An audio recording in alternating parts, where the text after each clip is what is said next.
À chaque fois qu'on parle d'une rencontre ou d'un appel téléphonique entre Vladimir Poutine et le président Assimi Goïta, c'est la panique. La panique totale. Vous allez voir, Alassane Dramati Ouattara va commencer à parler de court séjour en Europe. Il faut que je parle voir Emmanuel Macron. Qu'est-ce qu'ils sont en train de mijoter? Peut-être qu'il y a un danger sur ma personne. Je dois voir le président Macron parce que Poutine, il a appelé Assimi Goïta. Il a parlé avec Assimi Goïta. Un peureux, un dramatique peureux, un sanguinaire peureux. Parce que ce monsieur-là est un danger pour toute l'Afrique.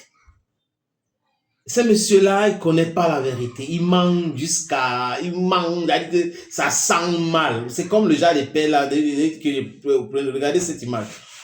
Vous êtes dans le taxi. Le taxi est en train de rouler. Et après, il y a quelqu'un qui commence à faire... Après, ça sent fort. Qui a pété? Qui a pété? Il commence à regarder qui a pété. Et comme il y a 3 ou 4 personnes dans le taxi, chacun soupçonne l'autre. Mais personne ne sait qui a pété. Tout le monde pense que c'est tout le monde qui a pété. Mais le vrai péteur, c'est lui qui a demandé qui a pété. Alassane Ouattara, c'est cette personne-là. Donc, Assimi Goïta ne peut pas discuter avec Poutine ou les autres sans qu'il appelle. Vous avez l'information, ils se sont dit quoi? Est-ce qu'ils sont en train de se préparer pour venir m'enlever? Parce que il faut faire très attention, c'est la raison pour laquelle j'ai invité, les Américains sont là. Non, ils ne peuvent pas te sauver, Alassane. Ils ne peuvent pas te sauver. Ta fin sera brutale, sera humiliant, parce que qui tue par l'épée, meurt toujours par l'épée. La phrase, c'est qui tue par l'épée mourra par l'épée. Tout le mal que tu as fait, ça va... It's going to come back to you. It's going to have a ripple effect. That's what's going to happen with you. Donc, les amis, le président Poutine a appelé le président Assimi Goïta. Les deux ont discuté au téléphone sur beaucoup de sujets. La sécurité, le partenariat économique, la diplomatie et j'en passe. Salut, bienvenue sur votre plateforme. Et si votre humble serviteur, l'homme le plus noir de la terre, est fier de l'être, appelez-moi Ngona Zambé, appelez-moi Ngonywe, je suis là pour vous. Comme avait dit l'autre, je suis là pour vous. Si vous n'êtes pas encore abonné, s'il vous plaît, humblement, abonnez-vous sur cette plateforme. Le président russe, il aime des personnes vraies, sincères. Le président Goïta aime les partenaires vrais et sincères. Le président Ibrahim Traoré aime les partenaires vrais et sincères. Le président Abdourahmane Tchani aime les partenaires vrais et sincères. Pourquoi je le dis, les amis? C'est parce que si Poutine parle avec Assimi Goïta, c'est avec Tchani, c'est avec Ibrahim Traoré. Il n'a pas besoin d'appeler chaque personne pour parler. S'il parle avec Ibrahim Traoré, c'est qu'il a parlé avec Assimi Goïta, il a parlé avec Abdourahmane Tchani. Mais il faut savoir que c'est le Mali qui a commencé ce rapport avec la Russie. Donc, Poutine reste très fidèle à lui-même. Et on a vu quand le capitaine camarade Ibrahim Traoré a pris le pouvoir au Burkina Faso, il allait rencontrer d'abord Assimi Goïta.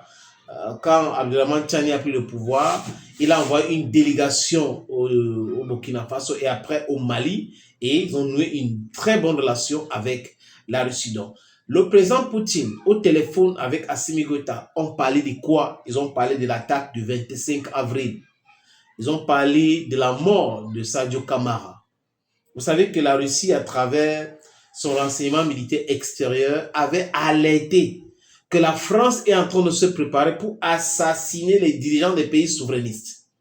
Des pays africains qui ont des dirigeants qui disent non à la France. Que la France, à travers sa direction de renseignement extérieur DGSE, planifiait l'assassinat de ces dirigeants. Ibrahim Traoré a fait une sortie pour le dire. Assimi Goïta l'a dit.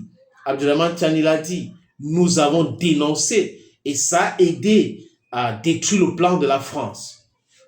Ouattara et à l'époque Patrice Talon qui a été talonisé, mais il se trouve aujourd'hui au Sénat. Des pirouettes incroyables. Donc vous voyez les amis que nous sommes dans quelque chose de correct. Ils ont parlé de ça. Ils ont parlé aussi de la sécurité au Sahel.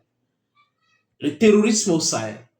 Et il a promis au président Assimi Goïta que la Russie va vendre toutes les armes que les pays de l'AES veulent pour se défendre avec. Si c'est au sujet de votre défense, je vais vous donner. Et quand vous entendez ça, ça fait en sorte que la France, qui n'a pas la capacité à produire plus, imaginez que la France produise 20. La France envoie 20 armes redoutables à ces terreaux des supplétifs français dans le Sahel, au Mali, au Niger et au Burkina Faso, et que la Russie envoie 40. Il n'y a pas match. Il n'y a pas match. C'est un peu comme ça. Un qui est là, l'autre qui est en bas. Donc, ça fait peur. Donc, qu'est-ce que les Français font? Préparent le terrorisme. Mais ils se sont parlé aussi de cela. Il a parlé aussi de la libération de 83, 82 par là, militaires, par des terroristes français parce qu'ils étaient entre les mains de la France. Et la libération des uns et des autres. Donc, ils ont parlé aussi de la monnaie et la coopération poussée économique parce que la Russie deal avec les pays de l'AIS, ils gardent aussi leur liberté, leur souveraineté, c'est ce qui différencie la Russie à la France. La Russie ne se mise pas dans la politique. Si la Russie se misait dans la politique, on ne devait pas libérer Yann Vizilier. La Russie devait dire non, mais vous voyez que si c'était la France, non, ne faites pas ça. Mais la Russie dit, vous avez votre liberté, vous réfléchissez comme vous voulez, si c'est bien pour votre sécurité, no deal. Mais nous savons que pour réchauffer les relations entre l'Algérie et le Mali, et la Russie a joué un rôle prépondérant. Le ministre russe des Affaires étrangères a été très actif là-dedans. Donc, voilà les rôles que la Russie peut jouer en se disant qu'on a des renseignements, ici c'est bien, là-bas c'est bien. Mais vous-même, vous regardez, si vous pensez que ce n'est pas bien, nothing we can do. We are there just to help. If you think it's not good for your security, it's not good for your sovereignty, there is no big deal. Donc, l'appel téléphonique entre le président russe et Assimi Goïta a réaffirmé leur partenariat stratégique. Si la Russie ne nous venait pas en aide avec les armes, on n'a pas les armes, on ne fabrique pas les armes, on ne va pas combattre seulement avec les bruits, avec le bavardage, avec la conscientisation. Il faut aussi conscientiser les gens qui prennent les armes des vrais pour combattre les terroristes. C'est ce qui se passe au Burkina, c'est ce qui se passe au Mali, c'est ce qui se passe partout. Et on prie que les dieux de l'Afrique soient avec nous pour pouvoir convaincre davantage des gens et pousser des jeunes patriotes souverainistes à s'engager dans la politique pour pouvoir gérer notre Afrique. On ne peut pas être les premiers sur terre et souffrir éternellement par les autres qui sont venus nous retrouver sur terre. Si on était si barbares, on devait les éliminer. Mais ils nous ont fait quoi? Génocider, massacrer et tout ce qui est néfaste. Ils imposent au peuple africain.